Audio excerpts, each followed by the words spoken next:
Nós vamos caminhar aqui um pouquinho na palavra, no texto bíblico, hoje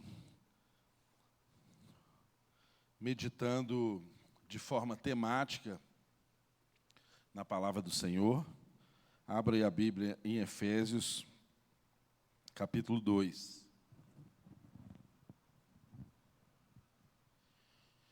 Efésios, capítulo 2. Você que está nos visitando, para você saber, nós temos o hábito aqui na nossa igreja de estudarmos a Bíblia de forma expositiva e sequencial. Então, nós pegamos um livro da Bíblia e vamos estudando esse livro, semana após semana.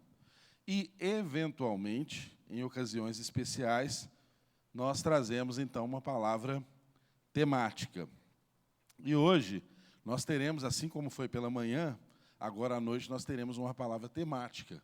Por que uma palavra temática? Porque agora, dia 31 de outubro, nós comemoramos 506 anos da iniciativa da Reforma Protestante. Então, nós queremos lembrar os valores da Reforma, o que isso significa para nós como povo de Deus, não é? Então, por essa razão, todo ano, no fim de outubro, a gente sempre tem alguém aqui falando, ou um congresso, ou uma palavra específica sobre a Reforma Protestante. E hoje é sobre essa meditação que nós queremos ter aqui, e gostaria que os irmãos começassem juntamente conosco aqui no livro de Efésios, capítulo 2. Vamos ler aqui, inicialmente, o verso 8 a 10, está escrito aí. Porque, pela graça, sois salvos, mediante a fé. E isto não vem de vós, é dom de Deus, não de obras, para que ninguém se glorie. Pois somos feitura dele, criados em Cristo Jesus, para as boas obras, as quais Deus de antemão preparou para que andássemos nelas. Esses são versículos-chave para compreendermos um termo que muitas vezes é mal compreendido ainda no nosso tempo, que é salvação. Por que eu quero dar ênfase aqui na palavra salvação? Porque a busca do ser humano em todo o relato da história bíblica sempre foi por salvação. Mas nem sempre o ser humano buscou por salvação na fonte certa, da forma certa, no lugar certo, da maneira certa. E por essa razão o ser humano bateu cabeça, se desviou, acumulou problemas e se distanciou de Deus por tantas e tantas vezes na história da humanidade. Por quê? Porque buscava salvação no lugar errado. Fazendo um breve resgate histórico, o pecado original que aconteceu no Éden foi de um homem e uma mulher criados por Deus para serem uma janela de revelação de quem Deus é para o mundo, porque o homem foi criado à imagem e semelhança de Deus. Toda a criação não refletia o que era Deus, apenas o homem ser criado é que refletia a imagem e semelhança de Deus. E esse homem, um dia, ele entendeu que a salvação dele era ser como Deus.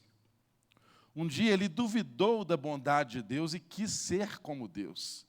Ele buscou se salvar sendo como Deus. E aí, no que deu?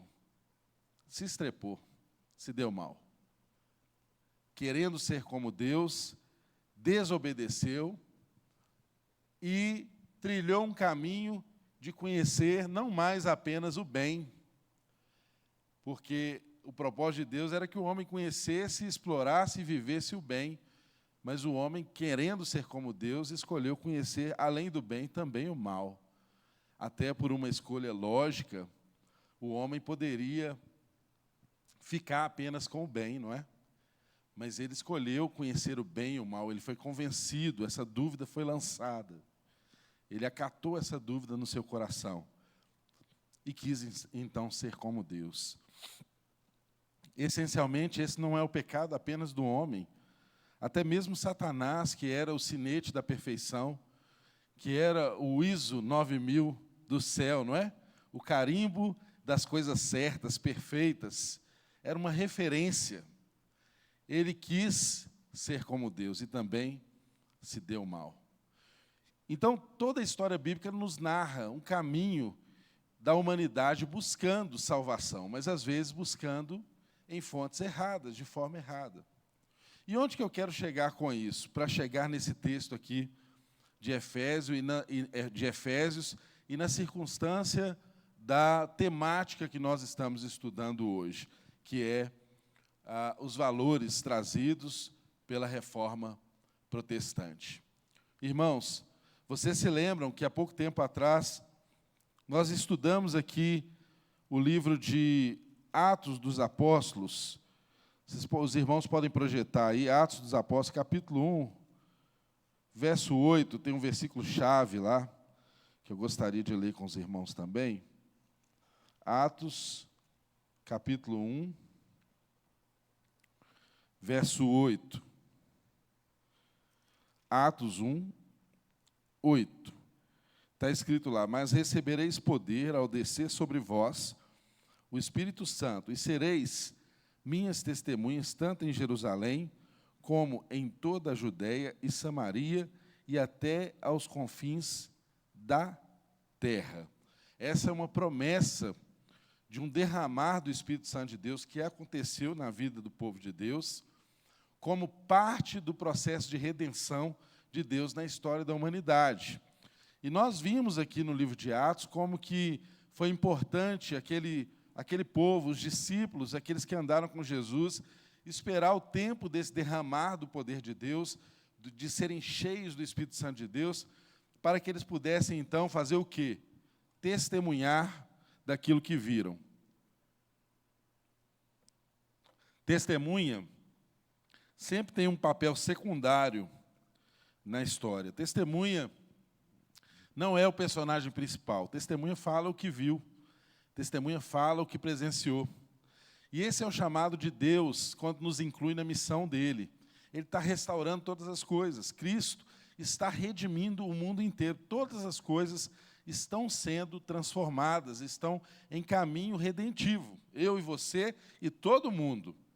E Deus, quando chama o seu povo para testemunhar essa verdade, é porque Ele queria que essa história da redenção não se limitasse àquele povo que estava ali em Jerusalém, e por isso essa promessa de que haveria um derramar do Espírito que os capacitaria a serem testemunhas em todos os lugares representativos aqui até aos confins da terra. E nós sabemos da história de como que isso se desenrolou. O livro de Atos mostra claramente como que isso se deu. O povo de Deus foi perseguido a um ponto que se espalhou, houve uma diáspora. Então, todo mundo conhecido começou, por causa da perseguição, receber cristãos e a mensagem do Evangelho, e o Evangelho começou a se espalhar pela Ásia, pela Europa, a chegar aos confins da terra, transformando, salvando, estabelecendo igrejas. Quando nós vemos o próprio livro de Atos, a partir do meio desse livro, começa então o protagonismo de um apóstolo que converteu enquanto perseguia cristãos, e o apóstolo Paulo, então, depois de convertido, se tornou o maior missionário da história da igreja, plantando igrejas em tantos lugares, estabelecendo o Evangelho. Mas o que houve depois de tudo isso? Para nós entendermos a sequência da história. Os impérios foram sendo mantidos, imperadores sendo sucedidos, e o Evangelho tendo continuidade, se espalhando. Todas as vezes que a igreja era perseguida, o que acontecia? Igual acontece com a laranja, né? Você espreme, o suco é melhor do que a fruta, não é? Então, assim aconteceu na história do povo de Deus. Toda vez que o povo de Deus era exprimido, era perseguido, era morto, era espreitado, acontecia um movimento de Deus na sua soberania, fazer com que essas situações de perseguição se transformassem em algo que propagasse a mensagem do Evangelho. Por isso, nós precisamos ter sempre essa consciência em mente que Deus nunca perde o controle da história, porque hoje mesmo, nesses tempos, nós vivemos tempos difíceis, né? De guerras, de rumores de guerras, de guerra proclamada, de ameaças de guerra, e nós ficamos, às vezes, pensando que Deus perdeu a mão da história, que Ele perdeu o controle. E não, Deus continua sentado no trono, nada tira Deus do lugar que Ele está. Ele tem o controle da história, Ele conduz a história da humanidade. Todos estão debaixo da soberania de Deus. O fato dele ser soberano tem exatamente esse significado. Ele é sobre todos, ele é sobre tudo, ele é sobre os sistemas, ele é sobre as autoridades constituídas. Mesmo que elas não o reconheçam, ele é o soberano. Jesus, ele não é o rei que salva a mim e a você, ele está redimindo o mundo inteiro. Ele está salvando todos. Não quero dizer com isso que eu seja um universalista, que ele está salvando todas as pessoas. Mas o que eu estou dizendo é que uma gota do sangue de Jesus é capaz de redimir o universo inteiro, inclusive aqueles que nós não conhecemos. Tamanho é o poder desse Deus que está conduzindo a história. Não podemos esquecer disso. Mas então, o que o Evangelho nos mostra aqui? O livro de Atos nos mostra exatamente essa perseguição sendo aumentada, o povo espalhando, Paulo pregando o Evangelho, ele mesmo sendo perseguido, até o ponto em que ele, depois de estabelecer igrejas, fazer a primeira, a segunda, a terceira viagem missionária, ele chega ao lugar, ele toma rumo ao lugar onde ele desejava ir. Mas não foi da forma que talvez ele pudesse planejar, não é? Ele queria ir a Roma, mas não imaginava que fosse como um prisioneiro. Assim são os caminhos de Deus na nossa vida, né? A gente planeja, a gente tem uma palavra de Deus para nos levar, para nos conduzir a determinados lugares, a gente só não sabe como, né? Às vezes, em prisões. Às vezes, através de prisões, nós chegamos aos palácios, não é? E foi assim com o Paulo. E foi propósito de Deus que assim fosse, porque Paulo, apenas assim, ele pôde chegar a Roma como prisioneiro e fazer converter um número expressivo da guarda pretoriana, que era uma alta guarda que ficava ali na capital do império apenas. Não fosse ele um prisioneiro, ele nunca teria oportunidade de exercer esse ministério missionário, especificamente na guarda pretoriana. E nós sabemos que isso teve um impacto muito grande dentro do Império Romano. As conversões daquela guarda seleta, aquela guarda de elite do Império Romano, muitos e muitos converteram pela presença do prisioneiro Paulo ali. Mas o que aconteceu em seguida? Nós sabemos que logo depois, né, Paulo foi morto, o Evangelho continuou em todos os lugares em que ele havia estabelecido as missões, as igrejas, mas nós sabemos que os imperadores foram sucedidos, um pouco depois veio a queda de Jerusalém, né, no ano 70, Jerusalém foi invadida, o imperador, o general Tito, né, cercou Jerusalém, as pessoas morreram ali de fome, sem suprimentos, né, uma situação bem parecida, ou talvez muito mais agressiva do que essa que a gente vê com as pessoas que estão ali na faixa de Gaza, não é? Sofrendo, hospitais sem suprimentos, sem energia, né? Inocentes também morrendo por causa disso, né? Então, era uma estratégia de guerra já muito conhecida, né, desde a antiguidade, que o que você fazia? Em vez de você ter uma perda enorme no seu exército, colocando a situação em conflito, né, corporal, o que se fazia? Você vinha com um exército poderoso e cercava a cidade, você não deixava entrar nem sair nada. E aí o suprimento ia acabando, as pessoas iam morrendo, né, ou pedindo para morrer. Então, Jerusalém, no ano 70, caiu mesmo. O imperador, a partir dali, começou uma nova página da história de Jerusalém, o que já era predito na história do Evangelho também, não é? Já tinha essa previsão, essa profecia de como isso aconteceria, e de fato aconteceu, mas Deus continuou no controle da história. E o que aconteceu? Os anos foram passando, nos primeiros séculos, a igreja foi sendo perseguida, mas continuou crescendo, o Evangelho continuou se espalhando por todo o mundo conhecido.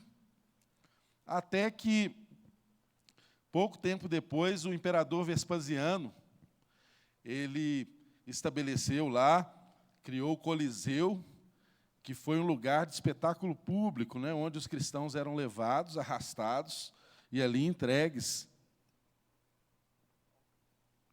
às bestas, às feras, eram devorados pelas feras, enquanto o público aplaudia. Dizem que apenas na inauguração, durante 100 dias, mais de 10.000 cristãos foram mortos ali no Coliseu, como um espetáculo público de perseguição ao Evangelho. Mas não foi sempre assim.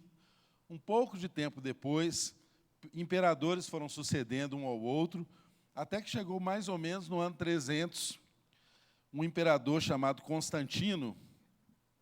Ele, então, teve uma visão da cruz como um símbolo que o faria vitorioso em uma guerra, e a partir disso, ele tendo esse êxito na batalha, a partir disso ele começou a institucionalizar o cristianismo dentro do Império Romano. Então, aqueles que eram perseguidos passaram a ter as benesses do Estado.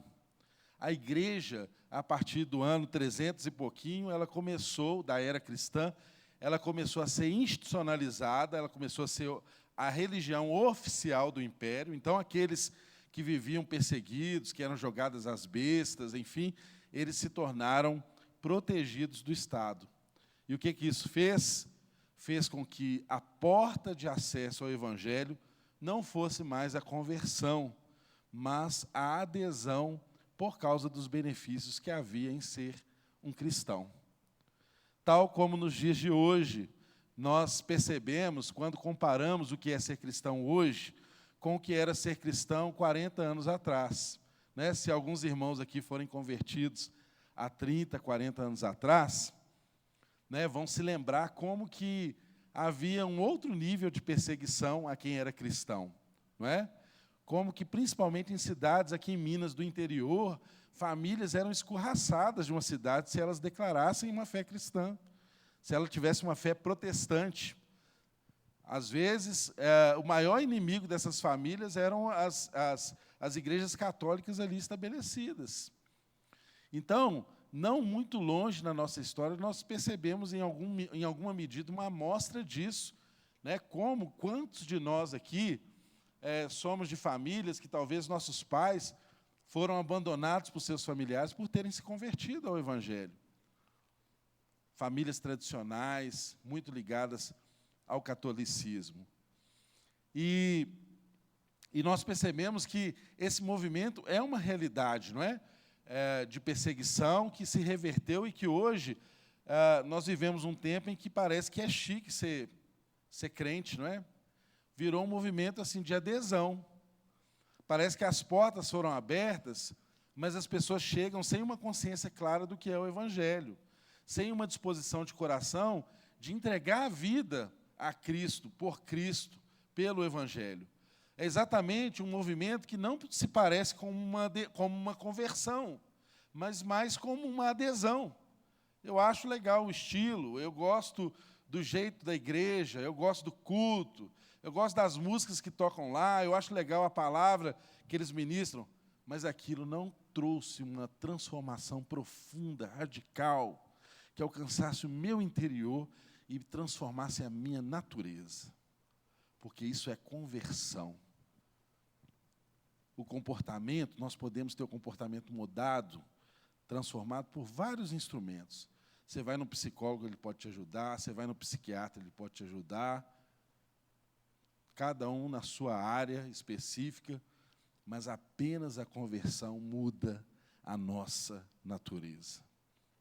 E é preocupante como a gente vê tantas pessoas chegando, se estabelecendo às vezes nas igrejas e vivendo ali anos e anos e anos sem entender o que é evangelho, sem compreender o que é a graça de Deus, sem saber qual o favor que Cristo fez por elas, e continuam, às vezes, em sistemas muito parecidos com aqueles que geraram o movimento que nós lembramos hoje como chamado Reforma Protestante. E por que esse movimento aconteceu, gente? Exatamente porque a igreja institucionalizada, a partir do momento que a igreja se tornou a religião oficial do império, ela, então, começou a sistematizar tudo. Uma igreja que antes tinha que... pessoas que antes tinham que entregar a própria vida por causa de um evangelho, não tinha mais essa necessidade. Porque o próprio império já professava religião, né? Se os irmãos tinham dificuldade de construir uma catedral, não tinha mais esse problema. O próprio império investia recursos e dinheiro para construir as grandes catedrais. Ou seja, houve uma união da política com a religião, do Estado com a religião, e uma união que trouxe saldos extremamente negativos, historicamente falando, não apenas do povo de Deus, mas na história da humanidade. Nós percebemos como que essa união foi perniciosa para as pessoas. E o evangelho continuou ali sendo guardado por algumas pessoas, porque a igreja sempre tem um remanescente, sempre conserva um remanescente que é portador da palavra, e ela vai passando de uma geração para outra, até outra, enfim. A igreja institucionalizada começou e conservou por séculos um sistema religioso, político e estatal que conservava privilégios e conservava pessoas na mais extrema pobreza, não apenas pobreza material, mas pobreza também intelectual, porque sequer tinham acesso às Escrituras Sagradas, sequer podiam ler aquilo que era a Bíblia Sagrada. E como que isso se deu através da reforma? Através de uma redescoberta. O texto que nós estamos lendo aqui, de Efésios, ele foi escrito por Paulo, muito antes da igreja ter sido institucionalizada. Séculos e séculos antes de haver a chamada Reforma Protestante. Estava tudo escrito lá, como tudo está consumado e encerrado dentro das Escrituras Sagradas. Mas isso não era acessível às pessoas. A Bíblia não era traduzida na língua das pessoas. A Bíblia era um livro sagrado, conservado em lugares que só determinadas categorias de pessoas podiam ter acesso. O sacerdócio universal, que já estava escrito em Hebreus, não era conhecido das pessoas. Só os clérigos podiam acessar essas escrituras sagradas, lê-las, interpretar da forma como queriam e, assim, aplicar e ensinar o povo. E o povo foi conservado nisso anos e anos, séculos e séculos. Até que, enfim, nós chegamos em movimentos de pré-reformadores que depois culminaram no movimento que nós chamamos de reforma. E como que isso aconteceu em 1500, mais ou menos na época do descobrimento aqui do Brasil, não é? Mais ou menos nessa mesma época estava acontecendo lá na Europa. A gente sabe de Lutero, não é? Esse grande reformador, o principal personagem da Reforma Protestante, que era um monge agostinado, que servia ali na Alemanha, na região de Wittenberg, e ele começou a ficar muito incomodado com o que ele via sendo ensinado através da igreja institucionalizada. Ele ficou muito incomodado porque ele tinha acesso ao que eram as Escrituras Sagradas e tinha acesso ao que era ensinado para as pessoas. E vários interesses moldavam o ensino que era levado às pessoas. De modo que, naquela circunstância ali, aproximadamente em 1514, um bispo chamado Alberto, ali na região próxima de Wittenberg, comprou um título do seu bispado da igreja, da Cúria Romana, da Cúria da Igreja Católica, e isso custava muito dinheiro, uma fortuna. E para pagar esse título que ele adquiriu, ele precisou fazer recurso, fazer dinheiro. Então, o Papa Leão, o Papa da Igreja Católica, fez um combinado e permitiu que Alberto começasse a comercializar ali na região o que nós conhecemos e chamamos hoje de indulgências, que eram títulos, objetos que eram oferecidos a preços altíssimos, caríssimos, em troca do perdão de Deus. E não apenas o perdão de Deus para pessoas vivas, mas o perdão de Deus estendido a pessoas que já haviam até morrido. Se você fosse alguém rico, você podia, através desses bispos, comprar o perdão dos seus pais, comprar o perdão dos seus avós, dos seus bisavós, dos seus tataravós. E começou, então, esse movimento de venda de indulgências, um comércio extremamente lucrativo, que era um negócio entre a Igreja Romana, entre o papado e a igreja estabelecida naquele local. Todos lucravam. Alberto lucrava porque conseguia pagar as altas dívidas que ele fez para financiar o título que ele comprou. E a Igreja Romana lucrava porque esse dinheiro financiou a construção da Basílica de São Pedro, em Roma. Então, irmãos, tudo combinado, levando as pessoas a uma atitude de medo para que elas contribuíssem, comprando as indulgências e comprando o perdão da vida delas. Alguém que não conhecesse esse Deus e que não acessasse esse Deus através das suas posses, era condenado socialmente, sem conhecimento, ao inferno. Era um evangelho pregado com base no medo. Era um conceito de justiça de Deus que não permeava a graça.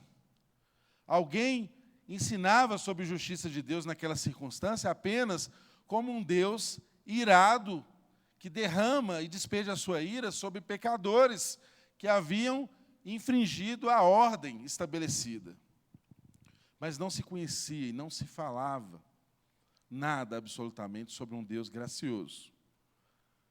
E foi exatamente a partir da leitura das Escrituras Sagradas que nós nos esmeramos aqui em buscar meditar, em ensinar, é que esse monge ali de dentro da Igreja Católica Romana conseguiu ser iluminado pelo Espírito de Deus e percebeu as verdades bíblicas dentro de textos como esse que nós lemos aqui em Efésios e como o que está escrito também em Romanos, capítulo 1, verso 16, está escrito lá: pois não me envergonho do Evangelho, porque é o poder de Deus para a salvação de todo aquele que crê, primeiro do judeu e também do grego, visto que a justiça de Deus se revela no Evangelho, de fé em fé, como está escrito: o justo viverá por fé.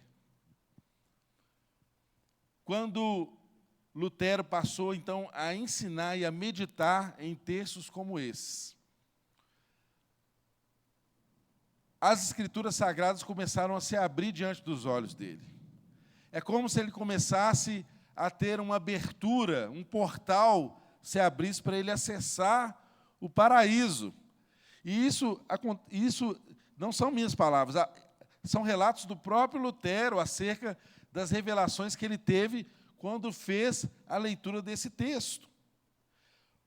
Eu quero ler para os irmãos uma parte aqui, quando ele diz sobre a justiça de Deus. Olha, o Evangelho não é justiça humana, nem uma característica de Deus.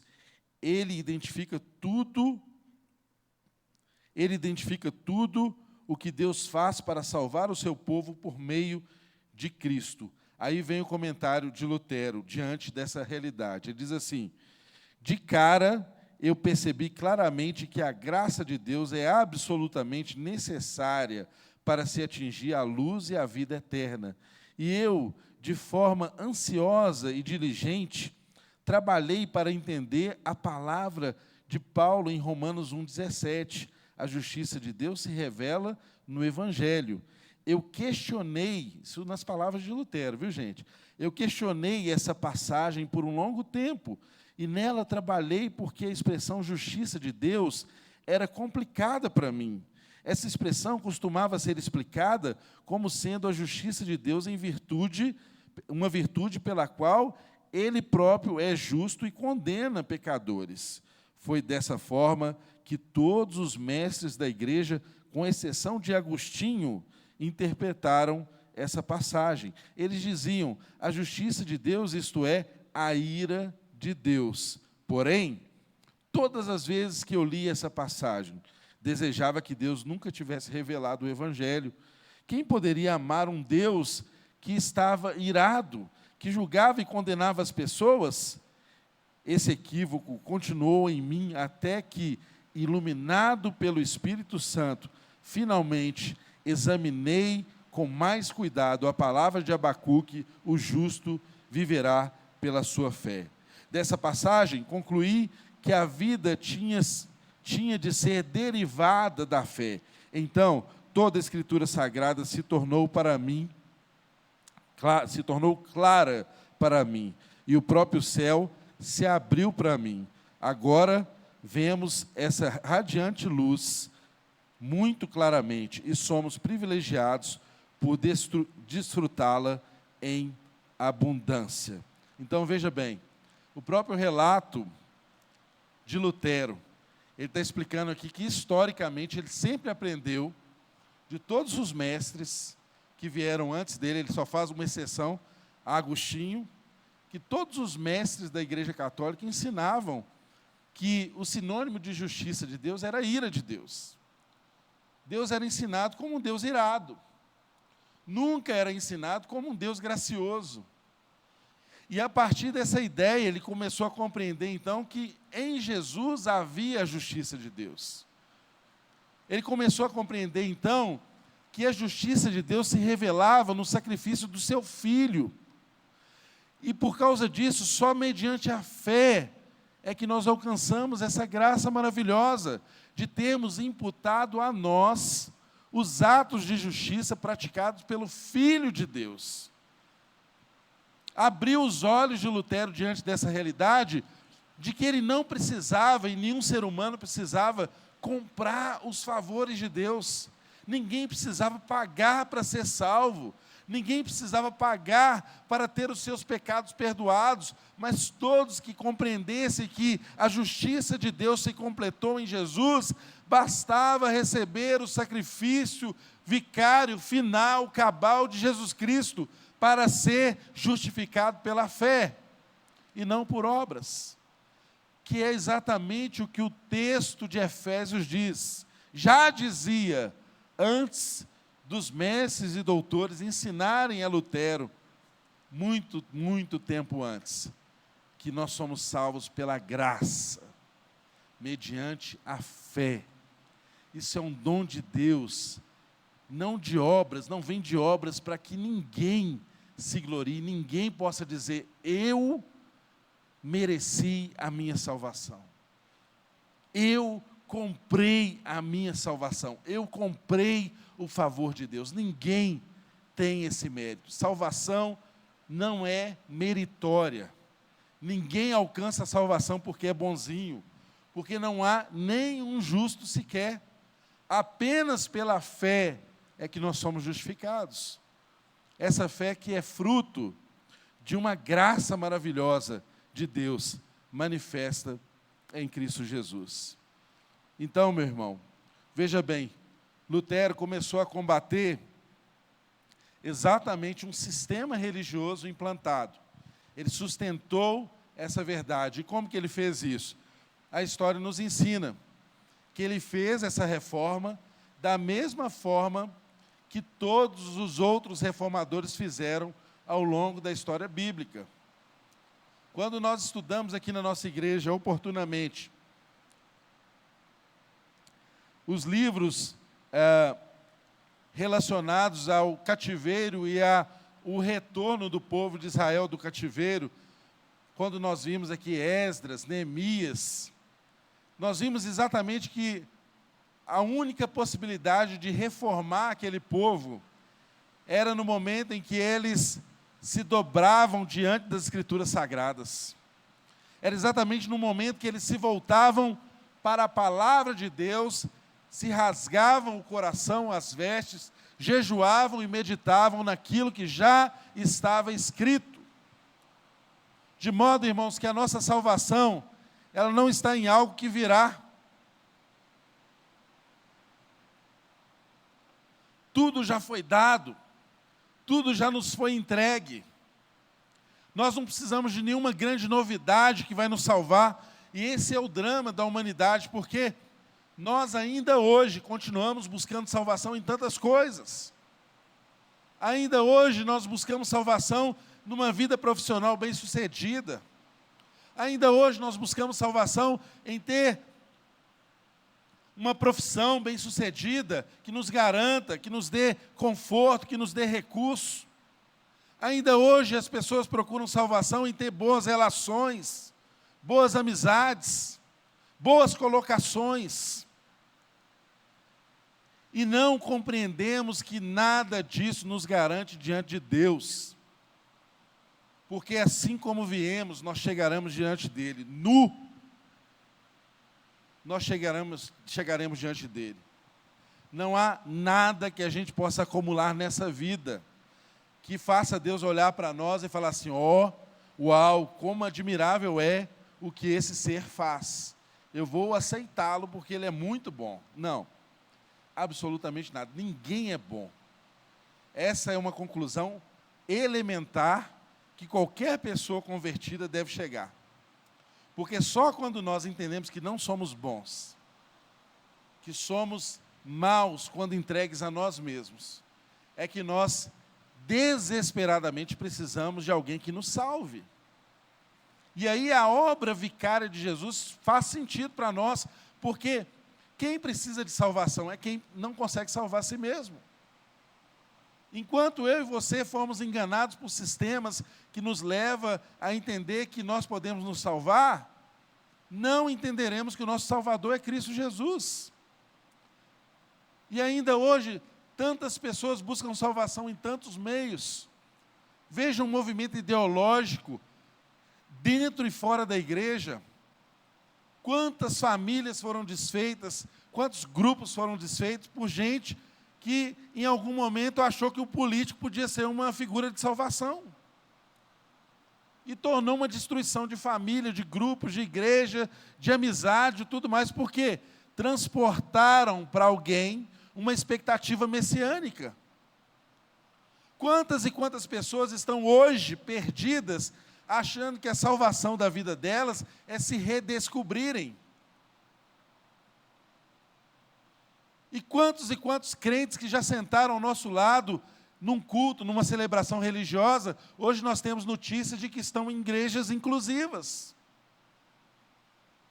aceitando que a identidade é formada por um processo cultural e não por Deus que diz que fez macho e fêmea, que assim os criou, que estabeleceu uma ordem criacional, ou seja, estão buscando salvar a si mesmo, resolvendo e buscando a solução internamente, na sua subjetividade. Quantos e quantos estão perdidos hoje, porque estão em busca de salvação? Não é por falta de buscar, mas é por uma busca no lugar errado. Lutero combateu e entregou a sua vida a esse combate por pessoas que estavam buscando a salvação no meio errado, com o ensino errado. E o que foi salvação para aquelas pessoas, irmãos? Preste muita atenção no que eu vou dizer a partir de agora.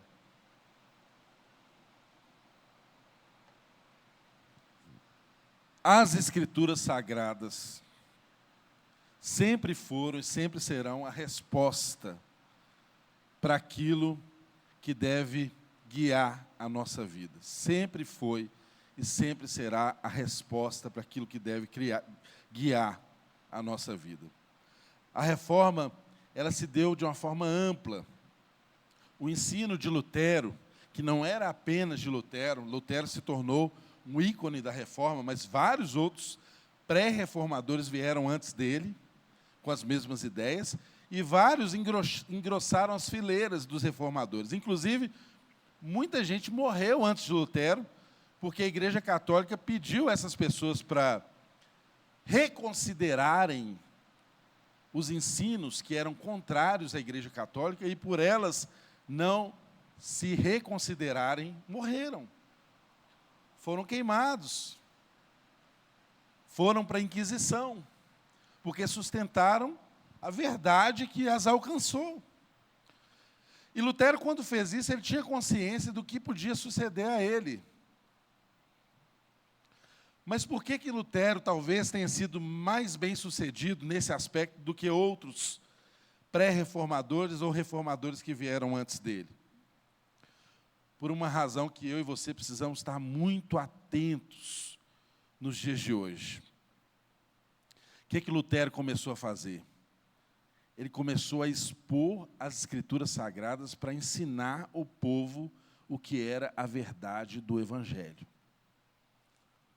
E mais do que isso, Lutero, ele começou a influenciar a formação do sistema de ensino dentro da Alemanha. Sabiam disso? Que o primeiro sistema de ensino conhecido da humanidade, ele nasceu a partir dos princípios reformadores. Sabe o que é isso, irmão?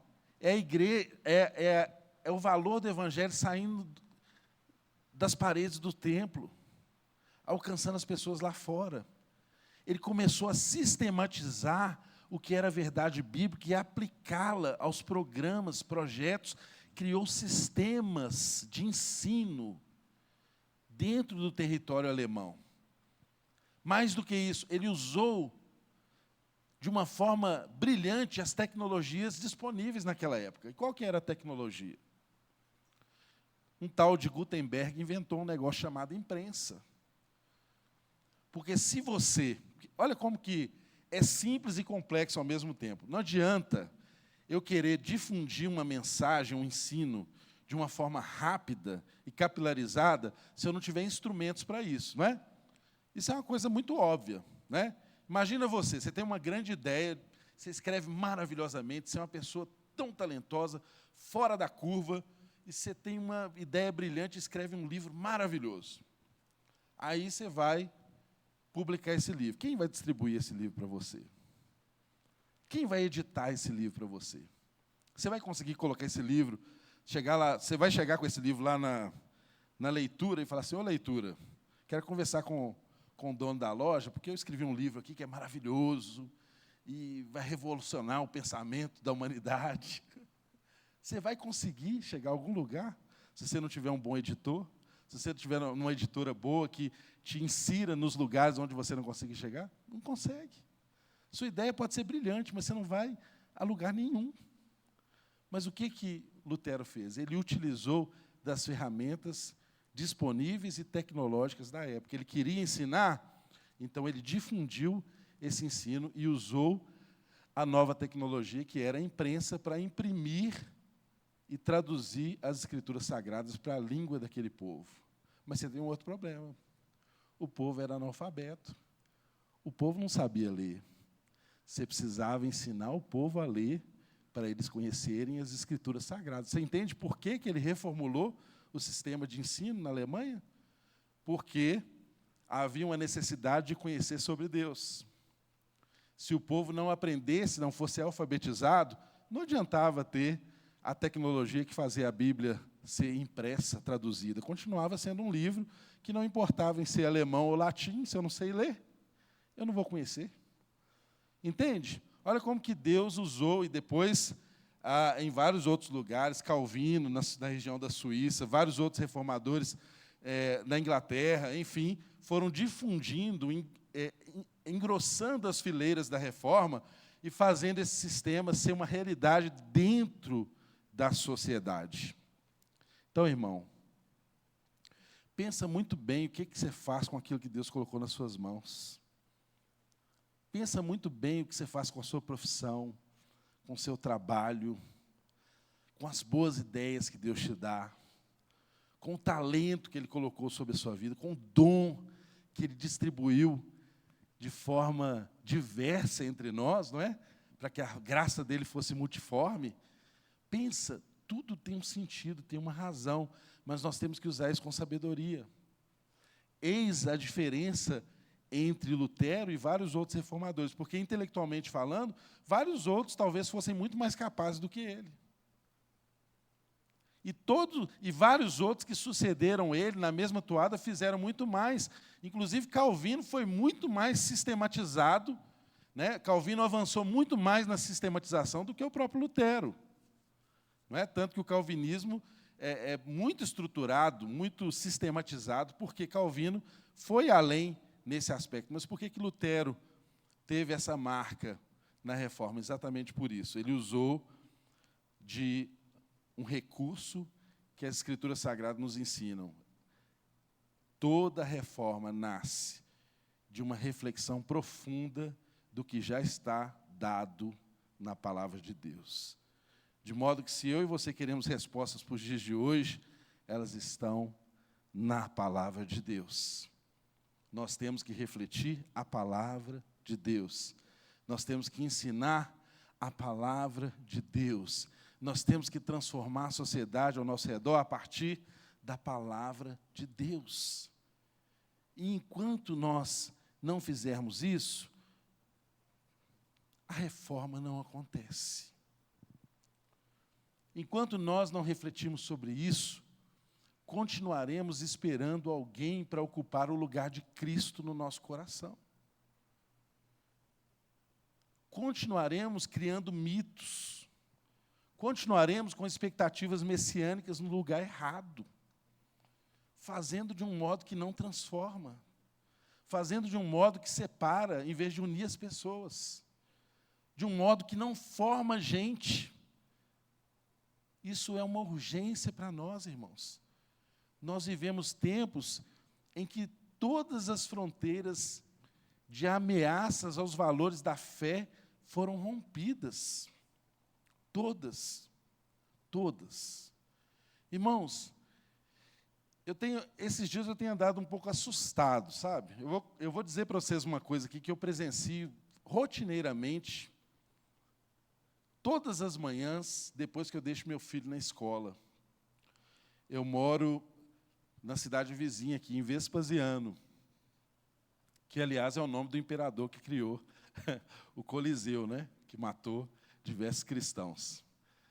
Eu moro na cidade de Vespasiano. E eu levo meu filho para a escola, todos os dias deixo ele na porta da escola às 7 horas da manhã, ando um quarteirão, 2 quarteirões assim, viro e passo na padaria. Religiosamente, essa é a minha rotina, né?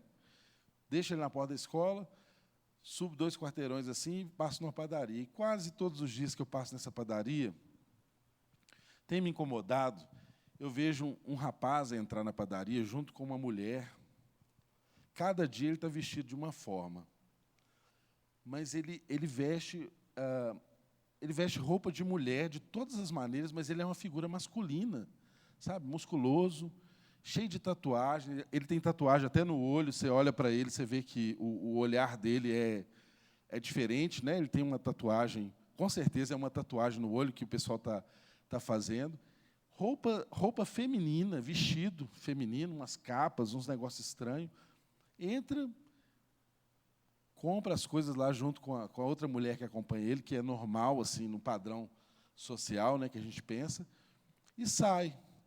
E eu associo isso com uma outra entrevista que eu vi um tempo atrás, aí no Fantástico, de de uma doença, que estão chamando de doença, de pessoas que têm várias personalidades, né?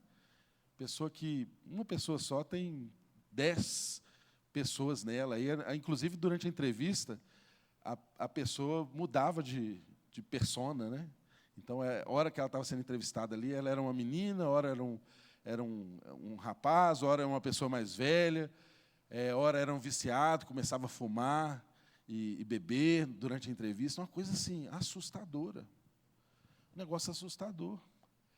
E isso, socialmente, está sendo incutido no nosso meio como algo normal, algo que se deve aceitar, algo que se deve normatizar. Então, eu estou dando um exemplo aqui para vocês de algo que eu vejo todos os dias quando eu vou na padaria, numa cidade que tem ares de cidade do interior, aqui do lado de BH, mas tem ar de cidade do interior. Então, assim, nós temos vivido momentos em que todas as fronteiras têm sido rompidas. O que pode nos fazer resgatar os valores que reformam a nossa sociedade? Só as Escrituras Sagradas. É por isso que a reforma foi conhecida através dos 5 solas, não é? Só a graça, só a Escritura, só Cristo. Quais outros solas? Só a fé e só a Deus a glória. Inclusive, era a assinatura conhecida de Bach, né? Quando ele fazia as composições dele lá, no final, ele colocava só a Deus toda a glória, não é? Então, a minha vida e a sua vida tem que ser pautada por esses valores. Essa síntese que os solas trazem, na verdade, é uma síntese daquilo que... Os solas não são uma revelação nova, não é uma criação nova, é um resgate de algo que já está nas Escrituras, irmãos. Percebam isso. Quando Lutero teve essa revelação, ele teve essa revelação através do livro sagrado. Foi nada novo. Mas produziu mudança por quê? Porque foi aplicado. Então, não tem sentido nenhum nós aprendermos coisas maravilhosas na palavra de Deus aqui, se a gente sai por essa porta aqui e esquece de tudo. E começa a viver como se nada disso nos afetasse. A palavra de Deus precisa nos atropelar. A palavra de Deus tem que nos atropelar, e imagina assim, que seja uma locomotiva te atropelando. É um estrago que faz. Destrói. É assim que nós precisamos ser afetados pela palavra de Deus, para que a nossa vida, de fato, produza mudanças verdadeiras ao nosso redor. Então, a palavra que nós desejamos trazer aqui nesse dia foi exatamente essa reflexão. Qual reforma que precisa acontecer na minha vida hoje para que seja uma reforma lá fora, na vida das outras pessoas que estão ao meu redor? O que será que foi perdido na minha caminhada? Será que eu tenho dado toda a graça a Deus? Será que eu tenho compreendido a minha salvação, o alcance das Escrituras Sagradas na minha vida como uma atitude de graça de Deus? Ou será que eu ainda estou procurando comprar o favor de Deus, me tornar agradável a Deus? Vocês já viram aquelas pessoas que dizem assim, olha, o dia que eu parar de beber, de fumar, eu vou frequentar a igreja. O dia que eu parar de beber e fumar, eu vou frequentar a igreja, eu vou me preparar para batizar. Sabe que dia que isso vai acontecer? Talvez nunca. Porque você precisa dar um passo de fé.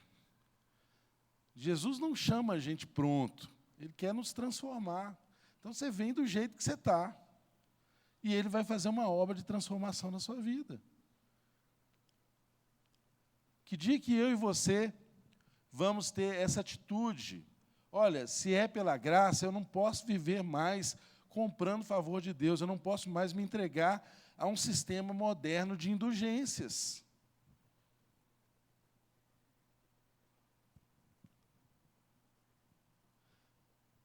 É mediante a fé. Não é por obras.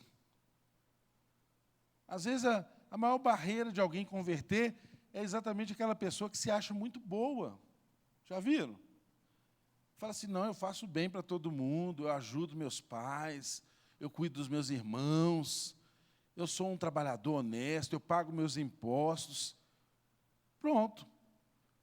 Está perfeito, já foi salvo por tudo que faz. Mas a fronteira do Evangelho é exatamente essa, de mostrar para a gente que nada disso nos qualifica para estar diante de Deus. Nada disso nos santifica. Apesar de que todas essas práticas sejam importantes. Mas não são elas que nos colocam diante de Deus. Não são elas que restauram a nossa relação com Deus, que foi quebrada no Éden. A gente foi concebido em pecado. Se não tivermos essa consciência, o Evangelho não chega e não nos transforma. Aliás, uma ponta da transformação é exatamente quando essa consciência chega. Que a gente entende a nossa miséria, o lugar que a gente está, e reconhece que precisa de um Salvador. Se não nos voltarmos para as Escrituras Sagradas, só a Escritura, não encontraremos resposta em nenhum outro lugar. Quanto tempo que você gasta nas redes sociais? Mede lá. E faça um propósito de gastar o mesmo tempo com leitura e meditação das Escrituras Sagradas. Isso vai revolucionar a sua vida, a minha vida, tenho certeza. A gente perde muito tempo nas redes sociais, com assuntos que nada nos edificam. E muito pelo contrário, às vezes a gente foge daqueles assuntos que edificam. Você quer ver só coisa que não presta, que te faz passar o tempo, não é? E o tempo vai passando, a vida vai indo embora. E a dedicação a uma vida devocional se esvai. O dia de hoje nunca mais vai voltar. Nunca mais. Acabou. Esse culto aqui nunca mais vai acontecer. Já pensou nisso? Esse momento aqui nunca mais vai repetir? Quantos nunca mais eu e você perdemos com Deus? Porque não nos dedicamos às Escrituras e nos dedicamos a tantas outras coisas que não têm nenhum valor, que não nos edificam, que não nos transformam. Muito pelo contrário, nos deforma. Em vez de provocar em nós uma reforma, nos deforma. Estamos num movimento contrário.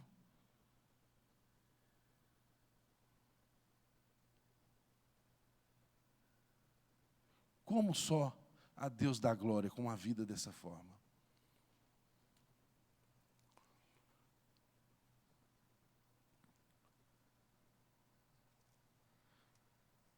Eis a diferença desses homens e mulheres que entregaram suas vidas por uma causa. A gente precisa de uma causa, irmãos. De repente, a nossa vida se tornou muito confortável, né? A vida tem sido tão boa que o povo não está nem desejando mais o céu, né? Já viu como que a nossa vida ficou boa de uns tempos para cá, né? Lembra a diferença que era na sua infância, a dificuldade com que seus pais lutavam, né? Muita gente dormia dividindo cama, quarto, dividia o bife, não é? Eu lembro de uma época que o milagre da multiplicação acontecia lá em casa. Uma garrafa de Coca-Cola de 250 dava para 10 pessoas tomar. Lembram disso? Quando uma garrafa de Del Rey de 600 ml servia uma família, todo mundo pegava um pouquinho no copo e tomava. Era o que tinha. Quando você dividia a cama com seu irmão, quando alguém perguntava para você, quanto você calça? Você respondia assim, depende. Né? Porque sempre dava para colocar um papelzinho amassado lá no fundo e inteirar para o sapato caber no pé. Quantos aqui não estudaram esperando o irmão chegar da escola porque trocava o uniforme, vestia a mesma camisa e ia para a escola? Ou eu estou falando de lembranças aqui que não está longe de vocês. Talvez eu estou num discurso aqui muito distante, né, da realidade de vocês. Alguém aqui já passou por uma dessas situações que eu estou dizendo aqui? Não é verdade? Agora, pensa a sua vida hoje. Sua vida é boa demais. Você dorme numa cama sozinho. Você tem banheiro no seu quarto. Antes o banheiro era fora da casa. Muitos usaram banheiro sem sanitário. Era um buraco. Você tinha que mirar para fazer as suas necessidades no lugar certo. Verdade ou não? Minha avó, eu lembro da casa da minha avó assim. Tudo arrumadinho, mas era um buraquinho que tinha lá, não era um... Né? A descarga era num balde que ficava lá, que você enchia de água e jogava e tudo. Banho quente? Quem aqui já tomou banho de caneca aí, na bacia? Rotineiramente. Não de vez em quando. Quem? Aí, tá vendo? Lembra? Era gostoso também, era bom, né? Mas a vida, gente, foi se tornando tão confortável que às vezes a gente pensa que a gente está no céu, acabou. Aí as necessidades que nos faziam orar não existem mais, a gente não ora mais. A gente não busca mais Deus. Irmãos, eu lembro que para ir na igreja, eu morava em Lagoa Santa uma parte da minha infância. Morei em Lagoa Santa, depois vim para BH, agora fui para Vespasiano, estou mais perto de Lagoa Santa. Mas eu lembro que a gente andava para ir na igreja no culto de domingo. Dava uma caminhada de pelo menos 1 hora andando a pé. 1 hora para ir e 1 hora para voltar. Se a gente quisesse ir numa celebração de domingo, num culto de domingo. Hoje você tem lá seu automóvel em casa, na garagem, né? E às vezes é uma luta para sair, né? Para vir para o culto, para uma celebração, você arranja tantos outros programas.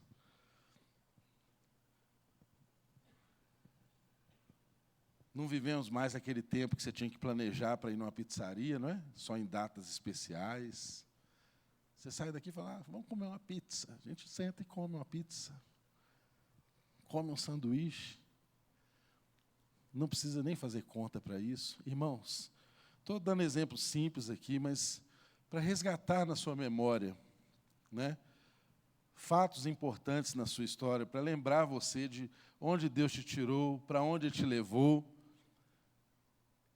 e para te dar sentido que tudo isso tem uma razão.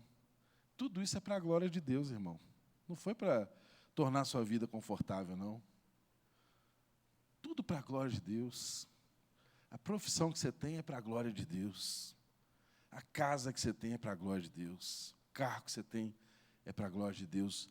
A capacitação que você tem é para a glória de Deus. E só faz sentido tudo isso se for fundamentado na palavra e pensado para produzir efeitos lá fora, onde a transformação tem que acontecer. Amém? Que esses valores da reforma possam nos orientar todos os dias e essa seja uma descoberta de todos os dias na nossa vida. O justo, ele vive pela fé. Abacuque já dizia isso muito antes, até de Jesus vir nessa terra. O justo viverá pela fé. Que seja essa a nossa caminhada. Amém?